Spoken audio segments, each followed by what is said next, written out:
Welcome to Shahi effect. ഖുറൈഷിക്കെതിരെയുള്ള RSSന്റെ BJPയുടെ പ്രതികരണത്തിനെതിരെ, ബൈഡൻ പരാമർശത്തിനെതിരെ, കണ്ണൂരിലെ ഗാന്ധി നിന്ദയ്ക്കെതിരെ, വനിതാ അഭിഭാഷകയെ തല്ലിയ അഭിഭാഷകനെതിരെ സമൂലമായ പത്രസമ്മേളനം നടത്തി LDF കൺവീനർ ഗോവിന്ദൻ മാഷ്. വിശദാംശങ്ങളിലേക്ക്. ഭീകരവാദത്തിനെതിരായി രാജ്യം നടത്തിയ ഇടപെടലുകളെ തുടർന്ന് കൂടി ഇന്ത്യൻ ജനതയും കണ്ടിരുന്ന ഇന്ത്യയും പാകിസ്ഥാനും തമ്മിലുള്ള ഒരു യുദ്ധഭീതി വെടിനിർത്തൽ പ്രഖ്യാപനത്തോടെ സമാധാന അന്തരീക്ഷത്തിലേക്ക് വന്നിരിക്കുകയാണ്. എന്നാൽ ഈ വെടിനിർത്തലിന് മുമ്പ് അമേരിക്കൻ പ്രസിഡന്റ് ട്രംപ് തന്റെ ഇടപെടലിലൂടെയാണ്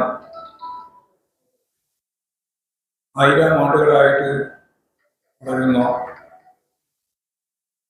ഇന്ത്യ പാക് തർക്കം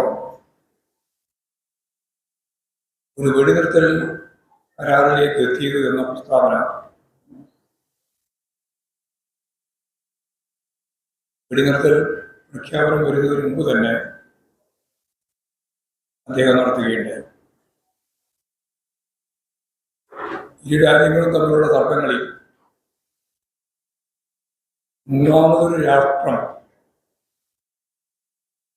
ഇടപെടേണ്ടതില്ല എന്ന ഇന്ത്യയുടെ ഇതുവരെയുള്ള സമീപനത്തിൽ നിന്നും വിരുദ്ധമായ ഒരു ഇടപെടലാണ് ട്രംപിന്റെ ഭാഗത്തുണ്ടായിട്ടുള്ളത് എന്ന് നമുക്ക് കാണാൻ കഴിയും.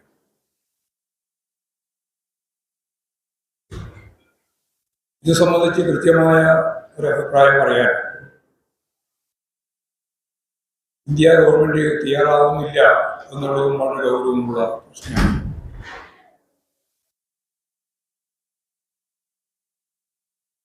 ലിംഗവുമായി ബന്ധപ്പെട്ട പ്രശ്നങ്ങളും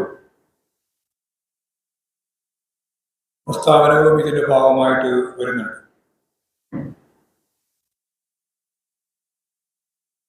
ഇതെല്ലാം സംബന്ധിച്ചുള്ള അവ്യക്തതകൾ പരിഹരിക്കാൻ കേന്ദ്ര സർക്കാർ തയ്യാറാവേണ്ടതുണ്ട് എന്നാണ് അത് സംബന്ധിച്ച് പറയുന്നത്. കോവിഡ് കൈകാര്യം ചെയ്യുന്നതിൽ കേരളം കാണിച്ച ശുഷ്കാന്തിയിൽ CRS റിപ്പോർട്ട് കൃത്യത വരുത്തിയിരിക്കുകയാണ്.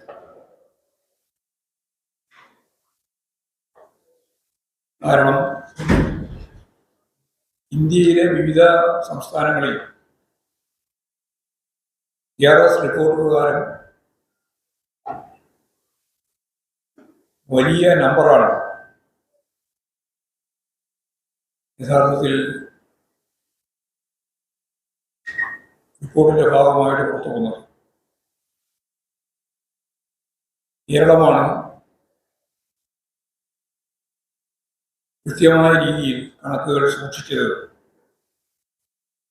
എന്നും വ്യക്തമാക്കപ്പെടുകയുണ്ടായി. ജനസാന്ദ്രത കൂടിയ കേരളത്തിൽ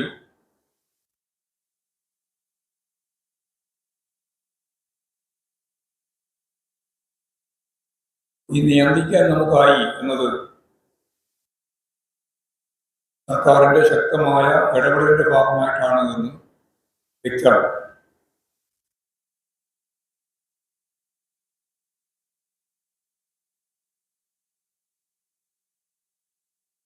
ഇന്ത്യ ഗവൺമെന്റിന്റെ കോവിഡ് കണക്ക് പ്രകാരം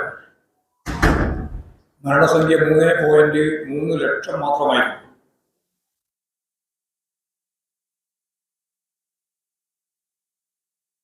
എന്നാൽ സിവിൽ രജിസ്ട്രേഷൻ സിസ്റ്റം അനുസരിച്ച് അത് 19.7 ലക്ഷം ആണ് കണക്ക്. അതായത് 6 മടങ്ങ് കൂടുതലാണ് മരണസംഖ്യ. കേരളത്തിൽ 44,721 എന്നതാണ് റിപ്പോർട്ട് ചെയ്യപ്പെട്ടത്.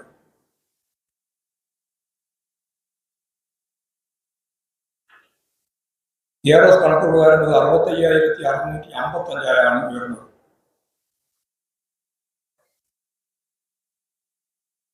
അപ്പോഴാണ് ഗുജറാത്തിൽ 44 മടങ്ങ് ഉയർച്ചയാണ് കണക്കിലുണ്ടായത്. 44 മടങ്ങ്. മധ്യപ്രദേശിൽ അത് 18 മടങ്ങാണ്.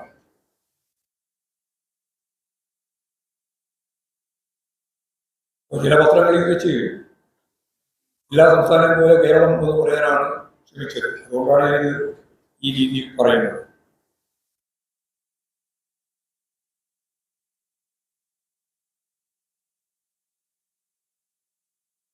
ഭീകരതയ്ക്കെതിരായി ഇന്ത്യൻ ജനത ഒറ്റക്കെട്ടായി പ്രതികരിച്ചു എന്നുള്ളത് വളരെ ശ്രദ്ധേയമായ ഒന്നായി.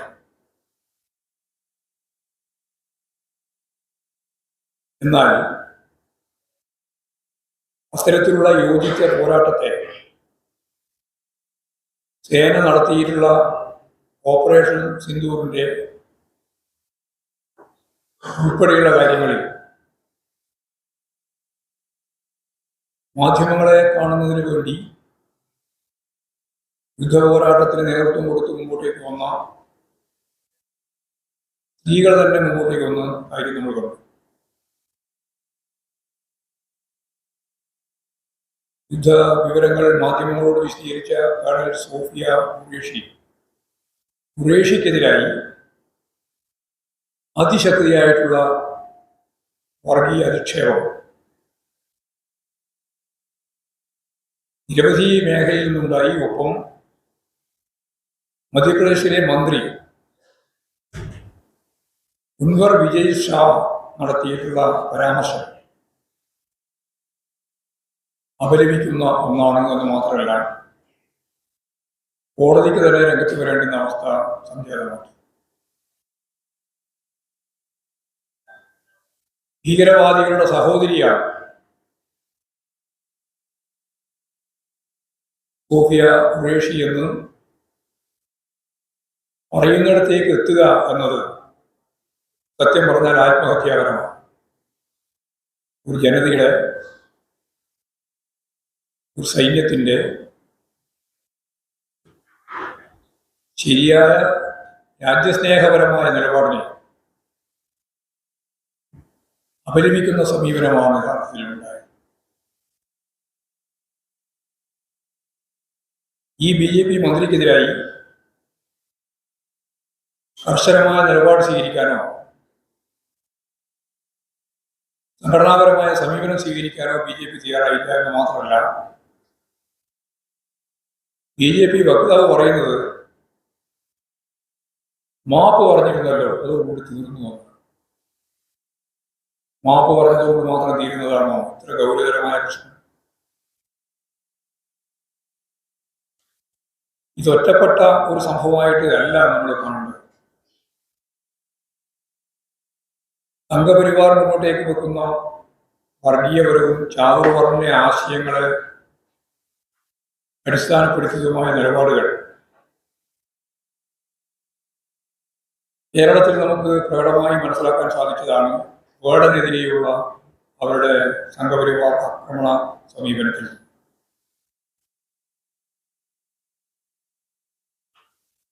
വേടൻ എന്ന പേര് സ്വീകരിച്ചുകൊണ്ട്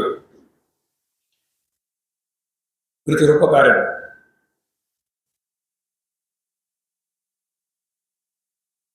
കിരൺദാസ് മുരളി, അയാൾ വിചാരം ഇയാൾ വേടനാണെന്ന്. വേടന്റെ യഥാർത്ഥ പേര് കിരൺദാസ് മുരളി എന്നാണ്. അദ്ദേഹം ലോകത്ത് തന്നെ ശ്രദ്ധേയമായ ഒരു സിസ്റ്റം റാപ്പ് മ്യൂസിക്, നമ്മളിത് അതിനുശേഷമാണ് യഥാർത്ഥത്തിൽ ഇതെന്താണെന്ന് റാപ്പ് എന്ന് പറഞ്ഞാൽ എന്താണെന്നൊക്കെ പഠിച്ചത്. എന്താണ് റാപ്പ് എന്ന് പറഞ്ഞാൽ റിതം ആൻഡ് പോയട്രിയാണ്. അവൻ എന്ത് ചെയ്യുന്നത് ഞാൻ തോന്നി ചോദിക്കുന്നു. റിത്തം ആൻഡ് പോയട്രി എന്ന് പറഞ്ഞാൽ കലാത്മകമായ രീതിയിൽ പറയുകയും പ്രത്യേക മ്യൂസിക്കോടുകൂടി അത് അവതരിപ്പിക്കുകയും ചെയ്യുന്ന രീതിയാണ്. ഇതിനെപ്പറ്റിയാണ് പറഞ്ഞത് ഇത് കലാ ആഭാസമാണ്. എത്ര വിവരക്കേടാണ് പറയുന്നത് എന്നതിൻ്റെ ഒരു എന്താ വിചാരിച്ച സംഗീതം എന്ന് പറയുന്നത് പരമ്പരാഗതമായ ഫ്യൂഡൽ രീതിയുടെ ഭാഗമായിട്ട് തുറന്നു വന്ന ഭാഗം മാത്രമേ സംഗീതമുള്ളൂ എന്നുള്ള രീതിയിലാണ് പറയുന്നത്. കലാഭാസമാണ്, ജാതി ഭീകരവാദിയാണ്, വേടന്റെ പിന്നിൽ സ്പോൺസർമാരുണ്ട് എന്നെല്ലാമുള്ള വ്യാപകമായ പ്രചാരവേല RSSന്റെ മുഖപത്രമായ കേസരിയുടെ പത്രാധിപർ NR മധു നടത്തിയ പരാമർശം അങ്ങേയറ്റം അപലപനീയമാണ് എന്നതാണ് ചൂണ്ടിക്കാണിക്കേണ്ടത്. സംഘപരിവാർ തുടർന്നു വരുന്ന ന്യൂനപക്ഷ ദളിത് വിരോധത്തിന്റെ സൂചനകൾ കൂടിയാണ് ഇതെന്ന് തിരിച്ചറിയാൻ നമുക്ക് കഴിയണം.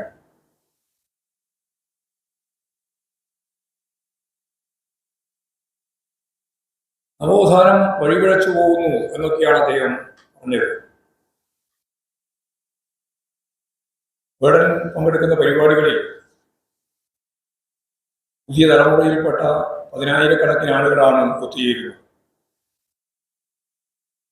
അവിടെ ചാതുർവർണ്ണ വ്യവസ്ഥക്കെതിരായും അതുപോലെ തന്നെ വളരെയേറെ പിന്നണിയിൽ നിൽക്കുന്ന പാർശ്വവൽക്കരിക്കപ്പെട്ട സാധാരണ മനുഷ്യന്റെ ജീവിതവുമായിട്ട് ബന്ധിപ്പിച്ചുകൊണ്ട് ചാതുർവർണ്ണ വ്യവസ്ഥക്കെതിരായിട്ട് നടത്തുന്ന വലിയൊരു പോരാട്ടം വേടന്റെ റാപ്പ് സംഗീതത്തിന്റെ ഭാഗമായിട്ട് നമുക്ക് കാണാൻ സാധിക്കുന്നുണ്ട്. ഇത്തരത്തിലുള്ള നിലപാടുകളെ, കലാരൂപങ്ങളെ തീർച്ചയായിട്ടും പാശ്ചാത്യ ലോകം ഇതിനു മുമ്പ് തന്നെ വലിയ രീതിയിൽ അംഗീകരിച്ച് പ്രോത്സാഹിപ്പിച്ചിട്ടുണ്ട്. നമുക്കും ആ പ്രോത്സാഹനം വേടൻ ഉൾപ്പെടെയുള്ളവർക്ക് നൽകേണ്ടതായിട്ടുണ്ട്. വേടനെ ഒരു രാഷ്ട്രവിരുദ്ധ നിലപാട് സ്വീകരിക്കുന്ന രാജ്യദ്രോഹിയായിട്ട് മുദ്രകുത്തി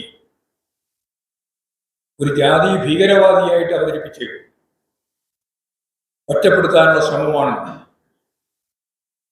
ഈ RSS സംഘപരിവാർ വിഭാഗം യഥാർത്ഥത്തിൽ കേരളത്തിൽ നടത്താൻ ശ്രമിച്ചിട്ടുണ്ട്. അതുൾപ്പെടെയുള്ള നിരവധി പ്രശ്നങ്ങൾ, അറേബ്യൻ ഫുഡ്, ഷവർമ തുടങ്ങിയിട്ടുള്ള എല്ലാത്തിനെ പറ്റിയും ഭക്ഷണത്തെ സംബന്ധിച്ച് കഴിക്കുന്നവരെ പറ്റി ഒക്കെ വർഗീയ വിഷം ചീറ്റുന്ന രീതിയിലാണ് RSS സംഘപരിവാർ വിഭാഗത്തിന്റെ നെടുന്തൂണായി പ്രവർത്തിച്ചുകൊണ്ടിരിക്കുന്ന ഇത്തരം ആളുകൾ പ്രചരിപ്പിക്കുന്നത് എന്നത് വളരെ അപകടകരമായ സംഭവമാണ്. വേടനെതിരായി, വേടൻ അവതരിപ്പിക്കുന്ന റാപ്പ് മ്യൂസിക്കിനെതിരായി കടന്നാക്രമണം നടത്തിയിട്ടുള്ള ആധുനിക കലയെ സംബന്ധിച്ച് യാതൊന്നും മനസ്സിലാക്കാതെ നടത്തിയിട്ടുള്ള ഈ കടന്നാക്രമണത്തെ ഫലപ്രദമായി പ്രതിരോധിക്കാൻ കേരളത്തിലെ ജനങ്ങൾ ഒറ്റക്കെട്ടായി മുമ്പോട്ടേക്ക് വരുമെന്ന് തന്നെയാണ് ഞാൻ പ്രതീക്ഷിക്കുന്നത്. കേരള സർവകലാശാല BCയുടെ നിലപാട് ഏതാണ്ട് ഇതേപോലെ തന്നെയാണ്. കേരള സർവകലാശാല രാജ്യദ്രോഹികളായ വിദ്യാർത്ഥികളും അധ്യാപകരുമാണ്. സർവകലാശാല പഠന വകുപ്പിലുള്ളത് ഇക്കാര്യം ഞാൻ ദേശീയ അന്വേഷണ സമിതിയിൽ അറിയിക്കും, അന്വേഷിക്കും എന്നൊക്കെ VC പരസ്യമായിട്ട് പ്രചരിപ്പിക്കുക എന്ന് പറഞ്ഞാൽ ഗവർണർമാർ നിശ്ചയിക്കുന്ന താൽക്കാലികമായാലും സ്ഥിരമായാലും സർവകലാശാല വൈസ് ചാൻസലർമാർ, അതുപോലെ തന്നെ വിദ്യാഭ്യാസ മേഖലയിലെ ഇത്തരം ഇടപെടലിന്റെ ഭാഗമായിട്ട് മുന്നോട്ടേക്ക് വരുന്ന ആളുകൾ ഏത് പ്രശ്നത്തെയും രാഷ്ട്രവിരുദ്ധമാണെന്ന പ്രചാരവേല നടത്താൻ, രാജ്യദ്രോഹികളാണെന്ന പ്രചാരവേല നടത്താൻ ഇപ്പോൾ ഇറങ്ങി പുറപ്പെട്ടിരിക്കുകയാണ്. സർവകലാശാലയെയും വിദ്യാർത്ഥികളെയും അധ്യാപകരെയും സാമൂഹ്യ മധ്യത്തിൽ അധിക്ഷേപിച്ചുകൊണ്ടാണ് വൈസ് ചാൻസലർ ഇത്തരം പ്രചരണം നടത്തിക്കൊണ്ടിരിക്കുന്നത്. പഹൽഗാം ഭീകരാക്രമണവുമായി ബന്ധപ്പെട്ട ഓൺലൈൻ മാസികയിൽ വന്ന ഒരു ലേഖനം തമിഴ് ഗവേഷക വിദ്യാർത്ഥി ഒരു പോസ്റ്റ് ചെയ്തതിൻ്റെ തുടർന്നാണ് ഇത്തരം പരാമർശങ്ങൾ ഉണ്ടായത് എന്നുള്ളതാണ് വളരെ വിചിത്രമായ സംഭവം.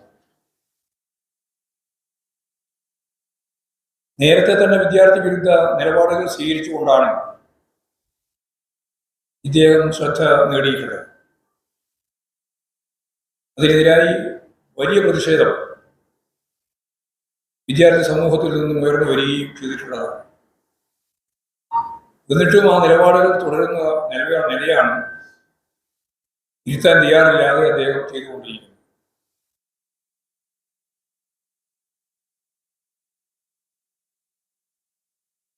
മാധ്യമങ്ങൾ നടത്തിക്കൊണ്ടിരിക്കുന്ന കള്ളപ്രചരണത്തിന്റെ മറ്റൊരു ഉദാഹരണമാണ് ഇപ്പോഴേറ്റവും അവസാനമായി യുവ അഭിഭാഷകയായ ശ്യാമിലിയെ മർദ്ദിച്ച ബെയിൽ ദാസ് എന്ന അഡ്വക്കേറ്റിനെ സംബന്ധിച്ച് ചില മാധ്യമങ്ങൾ ഇദ്ദേഹത്തിന് ഇടതുപക്ഷവുമായിട്ട് ബന്ധമുണ്ട് എന്ന് പ്രഖ്യാപിച്ചു. തെറ്റായ എന്ത് പ്രവണത രാജ്യത്തുണ്ടായാലും അത് ഇടതുപക്ഷവുമായിട്ട് ബന്ധപ്പെട്ടതാണ് എന്ന് പറയാനുള്ള വ്യഗ്രത, നീചമായ ഒരു നിലപാടാണ് യഥാർത്ഥത്തിൽ ഈ മാധ്യമങ്ങൾ സ്വീകരിക്കുന്നത്. അദ്ദേഹം കോൺഗ്രസിന്റെ പ്രവർത്തകനായി മാറുകയും ഇപ്പോൾ അവരുടെ അഭിഭാഷക സംഘടനയുടെ നേതാവായി പ്രവർത്തിക്കുകയും ചെയ്യുന്ന അവസ്ഥയാണുള്ളത് എന്ന് പകൽ വെളിച്ചം പോലെയുള്ള സത്യം നിലനിൽക്കുമ്പോഴാണ് അദ്ദേഹത്തെ ഇടതുപക്ഷ രാഷ്ട്രീയക്കാരനായി അവതരിപ്പിക്കുന്നത്. ഈ കള്ളപ്രചാരവേല മാധ്യമങ്ങൾ വസ്തുതകൾ മനസ്സിലാക്കിയാണോ മനസ്സിലാക്കാതെയാണോ എന്നറിയില്ല, തെറ്റായ രീതിയിലാണ് നൽകിക്കൊണ്ടിരിക്കുന്നത് എന്ന് വളരെ ഗൗരവപൂർവ്വം പറയേണ്ട കാര്യമാണ്. കണ്ണൂർ ജില്ലയിലെ മലപ്പട്ടത്ത് ബോധപൂർവമായ സംഘർഷം ഉണ്ടാക്കുന്നതിന് വേണ്ടിയുള്ള ശ്രമമാണ് കോൺഗ്രസുകാർ നടത്തിക്കൊണ്ടിരിക്കുന്നത്. അവിടെ ഉയർന്നു കേട്ട മുദ്രാവാക്യം ഇടുക്കി ഗവൺമെന്റ് എഞ്ചിനീയറിംഗ് കോളേജിൽ നിന്ന്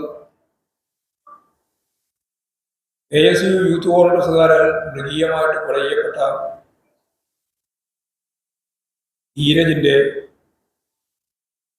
കൊലപാതകത്തെ ന്യായീകരിച്ചുകൊണ്ട് അവർ ഉയർത്തിയിട്ടുള്ള മുദ്രാവാക്യമാണ് യഥാർത്ഥത്തിൽ പ്രകോപനപരമായ രീതിയിൽ കേരളത്തിലുടനീളം പ്രശ്നങ്ങൾ സൃഷ്ടിക്കത്തക്ക രീതിയിൽ അവർ സ്വീകരിച്ചു. ധീരജനെ കുത്തിയ കത്തി അറബിക്കടലിൽ താഴ്ത്തിയിട്ടില്ല എന്ന് പറഞ്ഞാൽ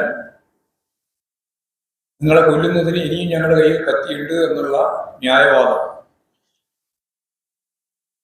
ഇതാണ് അവിടെ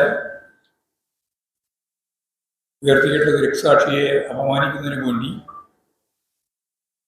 അവർ ചെയ്ത ഈ കൃത്യം ഒന്നുകൂടി വീരവാദം മുഴക്കി ഉന്നയിക്കുക. അതാണ് ധീരജിന്റെ അച്ഛൻ. അദ്ദേഹം ഒരു പഴയ കോൺഗ്രസ്സുകാരനാണ്. ഇപ്പോൾ കളിപ്പറമ്പിലാണ് താമസം. അദ്ദേഹത്തിന്റെ അച്ഛൻ പറഞ്ഞത് ഞങ്ങളിവിടെയുണ്ട്, ഞങ്ങളെയും കൊല്ലുന്നതാണ് നല്ലത് എന്ന് പറയുന്ന നിലയിലേക്ക് എത്തി. അല്പം പോലും കോൺഗ്രസ് ആ കൊലപാതകവുമായിട്ട് ബന്ധപ്പെട്ട് പശ്ചാത്തപിക്കുന്നില്ല എന്ന കാര്യമാണ് ഇതിൽ നിന്നും വ്യക്തമാകുന്നത്. മാത്രമല്ല, അത്തരം സംഭവങ്ങൾ ആവർത്തിക്കുമെന്ന പ്രഖ്യാപനമാണ് നടത്തിക്കൊണ്ടിരിക്കുന്നത്. കേരളത്തെ കുരുതിക്കളമാക്കാനുള്ള ഗൂഢാലോചന, സംസ്ഥാനാടിസ്ഥാനത്തിലുള്ള ഗൂഢാലോചന തന്നെ ഇതിന്റെ ഭാഗമായിട്ടുണ്ട് എന്ന് കാണുന്നു. ഇതിനെതിരായ ശക്തിയായ പ്രതിഷേധം ഉയർന്നു വരേണ്ടതായിട്ടുണ്ട്. രാഹുൽ മാക്കൂട്ടത്തിന് നേതൃത്വത്തിലാണ് അവിടെ പ്രകടനം നടത്തിയതും അവിടെയുള്ള സമാധാന അന്തരീക്ഷം തകർക്കുന്നതിന് വേണ്ടി പാർട്ടിയുടെ ലോക്കൽ കമ്മിറ്റി ഓഫീസ് ഉൾപ്പെടെ ആക്രമിക്കുന്ന നിലയും ഉണ്ടായിട്ടുണ്ട്. അപ്പോൾ കോൺഗ്രസ് നേതൃത്വം അറിഞ്ഞുകൊണ്ട് തന്നെ നടത്തിയ സമാധാനപരമായ അന്തരീക്ഷം നിലനിൽക്കുന്ന കണ്ണൂർ ജില്ലയിൽ ഒരു കുഴപ്പത്തിലേക്ക് നീക്കുന്നതിന് വേണ്ടിയുള്ള ശ്രമം, ഒരു ഗൂഢാലോചന ഇതിന് പിന്നിലുണ്ട് എന്നാണ് കാണാൻ സാധിച്ചത്. ഈ കാര്യങ്ങളാണ്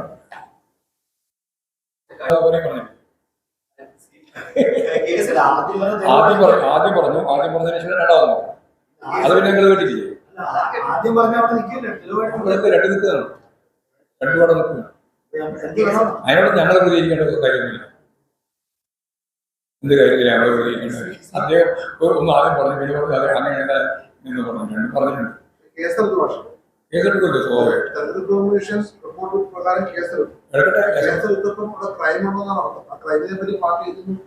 പാർട്ടിക്കെതിരെ അതൊന്നും പറയാനില്ല. അദ്ദേഹം പറഞ്ഞിട്ടുള്ള കാര്യം അദ്ദേഹം തന്നെ നിഷേധിച്ചിട്ടുണ്ട്. പക്ഷെ ആദ്യം പറഞ്ഞ അടിസ്ഥാനപ്പെടുത്തിയിട്ട് ഇപ്പൊ കേസെടുത്തിട്ടുണ്ട്. അത് കൈകാര്യം ചെയ്യാൻ പറ്റുള്ളൂ, പറഞ്ഞു ചെയ്യാൻ പറ്റില്ല.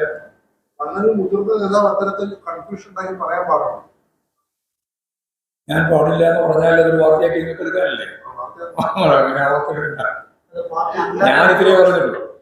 അദ്ദേഹം പറഞ്ഞ ആദ്യത്തെ കാര്യം അദ്ദേഹം തന്നെ തിരുത്തി നിഷേധിച്ച് രണ്ടാമത്തെ കാര്യത്തോടുകൂടി യഥാർത്ഥത്തിൽ ആദ്യം പറഞ്ഞത് ഇല്ല, രണ്ടാമത് പറഞ്ഞത് മാത്രമേ അവശേഷിക്കുന്നുള്ളൂ. ഇല്ല, ഞാനങ്ങനെ പറഞ്ഞിട്ടില്ല എന്ന് പറഞ്ഞതാണ് അവശേഷിക്കുന്നത്. അതിൻ്റെ ഒപ്പം നിൽക്കാനാണ് പറയാനുള്ളത്. അദ്ദേഹത്തെ പോലുള്ള ആളുകൾ പറയുമ്പോൾ ശ്രദ്ധിച്ച് പറയേണ്ടതാണ് എന്ന കാര്യത്തിലൂടെ സംശയിക്കും. പക്ഷെ ജനാധിപത്യ പ്രക്രിയ അട്ടിമറിക്കാൻ ബോധപൂർവ്വം ശ്രമിച്ചു എന്നുള്ളതിന്റെ ഒരു തെളിവായിട്ടുള്ള ഈ വെളിപ്പെടുത്തലൊക്കെ വ്യാഖ്യാനിക്കപ്പെടുന്നു. അങ്ങനെ ജനാധിപത്യപരമായ ഒരു പ്രക്രിയയിൽ നിന്ന് വേറിട്ട് നിൽക്കാൻ CPIM ഒരിക്കലും ശ്രദ്ധിച്ചിട്ടില്ല, ഒരിക്കലും നിലപാട് സ്വീകരിച്ചിട്ടുമില്ല. അത് സുധാകരൻ തന്നെ ഇപ്പോഴും വ്യക്തമായിട്ട് പറയുകയും ചെയ്തിട്ടുണ്ട്. തിരഞ്ഞെടുപ്പ് അട്ടിമറിക്കുന്ന പാർട്ടിയാണ് CPM എന്നൊരു ധ്വനിയാണ് ആദ്യം പറഞ്ഞതിലുള്ളത്.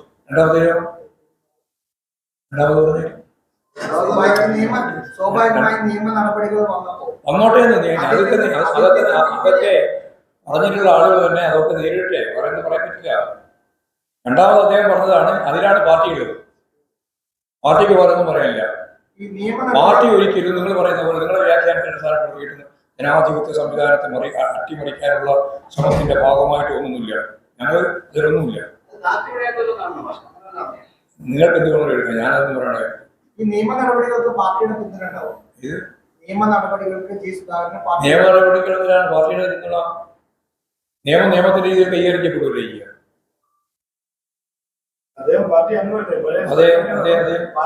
അതുകൊണ്ടാണ് പറഞ്ഞത് നിയമ നടപടി നേരിടുന്നു.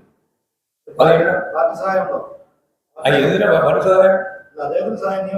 അല്ല, അദ്ദേഹം പറഞ്ഞ് വ്യക്തമാക്കിയല്ലോ. ആ വ്യക്തമാക്കിയ പശ്ചാത്തലത്തിൽ സ്വാഭാവികമായിട്ടും അദ്ദേഹം ആദ്യം പറഞ്ഞതല്ല ശരി, രണ്ടാമത് പറഞ്ഞതാണെന്ന് അദ്ദേഹം തന്നെ പറഞ്ഞു.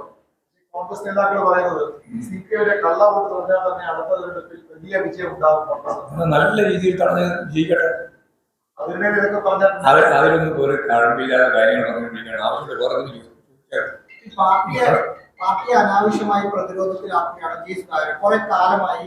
ഈ സുധാകരനെ സംബന്ധിച്ചിടത്തോളം സ്റ്റേറ്റ്മെന്റിന് മേലെ ഞാൻ പറഞ്ഞ കാര്യം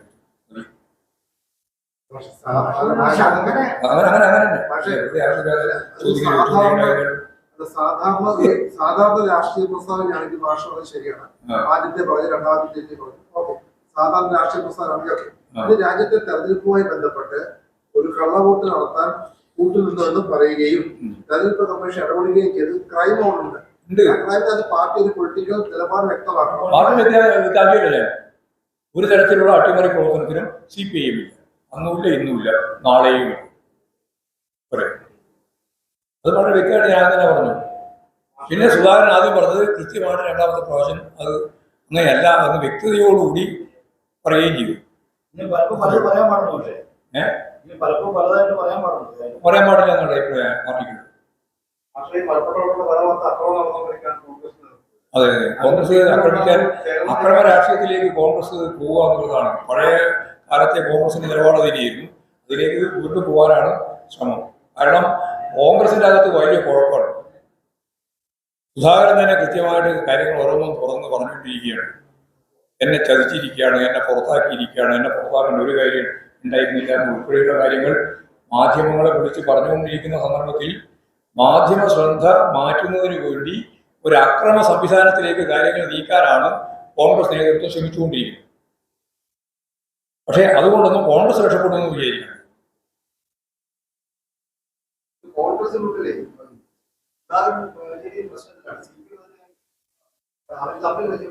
അത് ഞാൻ നേരത്തെ പറഞ്ഞില്ല, തമ്മിൽ പോരാണ്.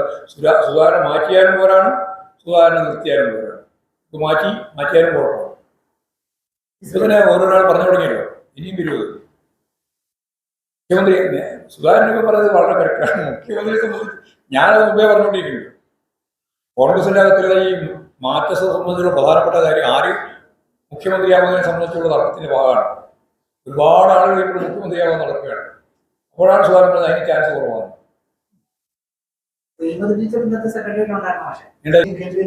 അവധിയെന്ന് പറഞ്ഞില്ല, അവര് വേറെ പരിപാടി.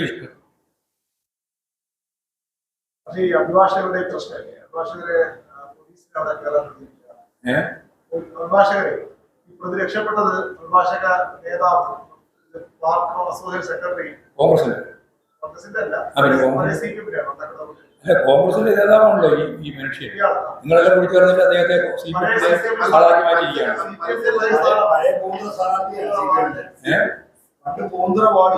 പണ്ട് എന്തൊക്കെ ഉണ്ടായിട്ടുണ്ടായിരുന്നു? 5ാമത്തെ വയസ്സിൽ 3 പുത്രവിട്ടിട്ടെന്ന് പറയുന്ന പോലെ ഇപ്പൊ അത് കഴിഞ്ഞ് 25 കൊല്ലം കഴിഞ്ഞ ശേഷം 30ാമത്തെ വയസ്സിൽ ആക്കിയിട്ടുണ്ടാവുക. നിങ്ങളൊക്കെ ചോദിക്കുന്ന ചോദ്യത്തിന് അങ്ങനെ ഞങ്ങൾ ചോദിച്ചു. ആ ചോദ്യം ഞാൻ മറുപടി പിന്നെന്താ പറയുക? അദ്ദേഹം എപ്പോഴെങ്കിലും CPI-മായിട്ട് ഇടതുപക്ഷ പാർട്ടിയായിട്ട് ബന്ധപ്പെട്ടതല്ല.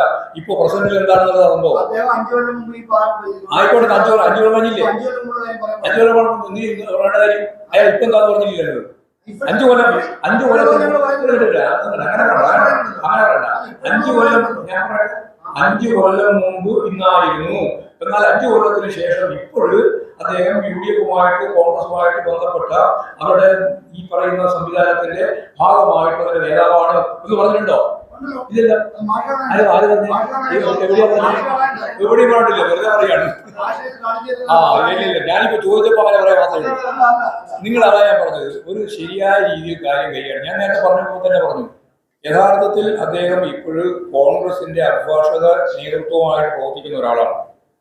അയാളെ യഥാർത്ഥത്തിൽ വെള്ളം പൂശാൻ വേണ്ടിയിട്ടാണ് എല്ലാ കുഴപ്പം ചെയ്യുന്നവരും എപ്പോഴും ഇടതുപക്ഷമായിരിക്കുമല്ലോ എന്ന് വിചാരിക്കാൻ വേണ്ടിയിട്ടുള്ള ഒരു മനസ്സ് ഉത്പാദിപ്പിക്കാൻ വേണ്ടി നിങ്ങൾ ആ പ്രയോഗം നടത്തിയത്. നിങ്ങൾ നേരത്തെ CPI അനുഭാവിയായിരുന്നു. എന്നാൽ ഇപ്പോഴും കോൺഗ്രസിന്റെ സംഘടനാ നേതാവാണ് എന്ന് പറഞ്ഞാൽ ശരി. ഞാൻ പറയാൻ നിങ്ങൾ ഏതെങ്കിലും പത്രം പറഞ്ഞിട്ടുണ്ടോ എന്നതല്ല, വളരെ ശ്രദ്ധേയമായ പത്രങ്ങൾ പലതും പറഞ്ഞത് അത് ഇടതുപക്ഷവുമായിട്ട് ബന്ധപ്പെട്ടതാണെന്നാണ്.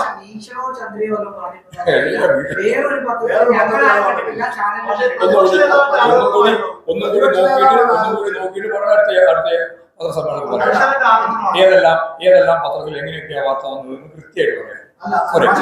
പ്രതിപക്ഷ നേതാവിന്റെ ആരോപണമായിരുന്നു അപ്പോൾ തിരിച്ചു കോൺഗ്രസിലേക്ക് മാറിയ ആളാണെന്നും അപ്പോൾ ഇതുവരെ വന്നു. പക്ഷെ നിങ്ങൾ മാധ്യമങ്ങൾ അങ്ങനെയാണല്ലോ പറഞ്ഞിരിക്കുന്നത്. അത് VD സതീശൻ പ്രതിപക്ഷ നേതാവ് എന്താണോ പറയുന്നത് അതല്ലേ നിങ്ങൾ നടത്തിക്കൊണ്ടിരിക്കുന്ന പ്രചരണത്തിന് ഉള്ളൂ. അതല്ലേ ഞാൻ പറഞ്ഞത്. അങ്ങനെ ഇങ്ങനെ പ്രതി രക്ഷപ്പെടാൻ പോലും അവിടുത്തെ അഭിഭാഷകർ സംസാരിച്ചു. പോലീസിനെ കോടതി കയറാൻ സമ്മതിച്ചില്ല, മാധ്യമങ്ങൾക്ക് കോടതി കയറാൻ കഴിയുന്നില്ല. ഈ വരുന്ന അഭിഭാഷകരെ ഇങ്ങനെ അടിക്കുന്നു. ഇതൊക്കെ ഈ മഞ്ചൂർ കോടതി മാത്രമുള്ളതാണ്. അതിനെങ്ങനെയാണ് മഞ്ചൂർ കോടതിയിൽ അത്തരത്തിലുള്ള പ്രവണതയൊന്നും അംഗീകരിച്ചു കൊടുക്കാൻ സാധിക്കുന്നതല്ല. അദ്ദേഹത്തെ കൃത്യമായിട്ട് അറസ്റ്റ് ചെയ്തു ഇപ്പോൾ റിമാൻഡിൽ കിടക്കുകയാണ്. അത് ഈ ഇടതുപക്ഷ ഗവൺമെന്റിന്റെ നിശ്ചിതാർത്ഥ്യത്തോടുകൂടി ഇടപെടലിന്റെ ഭാഗമായിട്ടുണ്ടായിരുന്നു. ശ്യാമിലിയോടൊപ്പമാണ് ഗവൺമെന്റും ഇടതുപക്ഷ ജനാധിപത്യ മുന്നണിയും എന്ന് കൃത്യമായി ജനങ്ങളെ ബോധ്യപ്പെടുത്താൻ സാധിക്കാത്ത രീതിയിൽ ഇടപെടലാണ് ആ കേസിന്റെ ഭാഗമായിട്ടുണ്ടായതെന്ന് അഡ്വക്കേറ്റ് ശ്യാമിലി തന്നെ കൃത്യമായിട്ട് പിന്നീട് വിശദീകരിച്ചു. അത് അത്രയേ കാണേണ്ടത്. അതിന്റെ ഇടയിൽ വന്നിട്ടുള്ള തെറ്റായ പ്രവണതകളുണ്ട്, പരിശോധിച്ച് ആവശ്യമായ നിലപാട് സ്വീകരിക്കണം. ഈ മറ്റൊരു കോടതിയിൽ മാധ്യമങ്ങളെ വിലക്കുന്ന രീതിയിൽ ഇടത് സംഘടന തന്നെയാണ് നേതൃത്വപ്പെടുന്നത്. ഇതാണ് മാഷിന് ഇടപെടുന്നത്. ഞാൻ ഇടപെടാം. കേരളത്തിൽ ഇവിടെ മാത്രമേ ഉള്ളൂ. അവിടെ മാത്രമേ ഉള്ളൂ. ബാക്കി എല്ലാ അതെ, എന്താണ് അതിന്റെ പ്രശ്നം എന്നുള്ള രീതിയിൽ നിങ്ങൾ പരിശോധിച്ച് നോക്കൂ. അപ്പൊ നമുക്ക് നോക്കാം ഇടതുപക്ഷമാണോ വിടാത്തത്, അല്ല ആരാ വിടാതിരിക്കുന്നത് എന്നുള്ളത് നോക്കിയിട്ട് നമുക്ക് ചെയ്യാം. എല്ലാ കോടതിയിലുള്ള ജനാധിപത്യ അവകാശം പഞ്ചൂർ കോടതിയിൽ നിഷേധിക്കേണ്ട ഒരു കാര്യമാണ്. അതാരായാലും അതിൽ ഇടതുപക്ഷമാണോ വലതുപക്ഷമാണോ നോക്കുന്നത്. ബാർ അസോസിയേഷന്റെ പ്രസിഡന്റ് CPM നേതാവാണ്. ഒരുപാട് അനുഭാവികളുടെ ഈ അസോസിയേഷനിലുണ്ട്. ഇതിന്റെ എന്തുകൊണ്ട് ഇത്തരം വിഷയങ്ങൾ CPM ഇടാൻ പറ്റുന്നില്ല?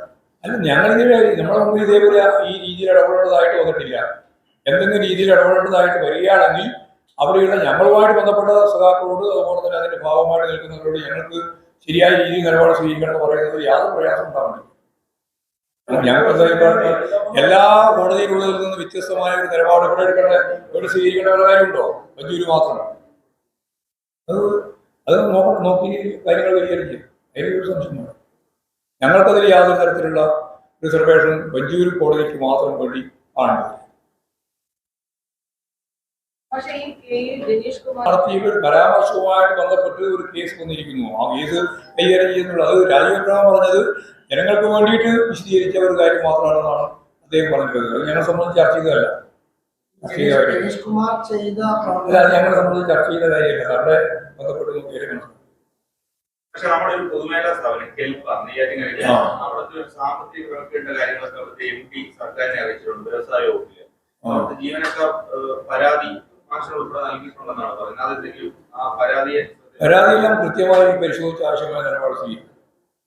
ഈ കോന്നിയിലെ ദിനേഷ് കുമാർ MLA വന്ന പ്രശ്നം യഥാർത്ഥത്തിൽ ഈ വനംവകുപ്പിലെ ഉദ്യോഗസ്ഥര് അത്തരം വിഷയങ്ങൾ സ്വീകരിക്കുന്ന ഒരു തെറ്റായ സമീപനത്തിന്റെ പ്രശ്നം. ഈ മലയോര മേഖലയിലെല്ലാം ഈ പ്രശ്നങ്ങൾ പലതുണ്ട്.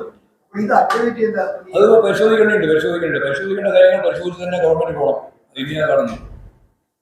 ആവശ്യമായ രീതിയിൽ പരിശോധന നടത്തി വനം വകുപ്പ് ഉദ്യോഗസ്ഥന്മാരെടുത്തുകൊണ്ടിരിക്കുന്ന തെറ്റായ ചില പ്രവണതകളെ സംബന്ധിച്ച് വലിയ ആക്ഷേപവും അഭിപ്രായം വന്നിട്ടുണ്ട്.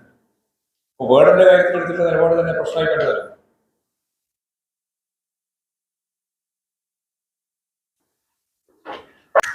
കൂടുതൽ വിശേഷങ്ങളുമായി വീണ്ടും കാണാം. അതുവരെ ഏവർക്കും നന്ദി, നമസ്കാരം.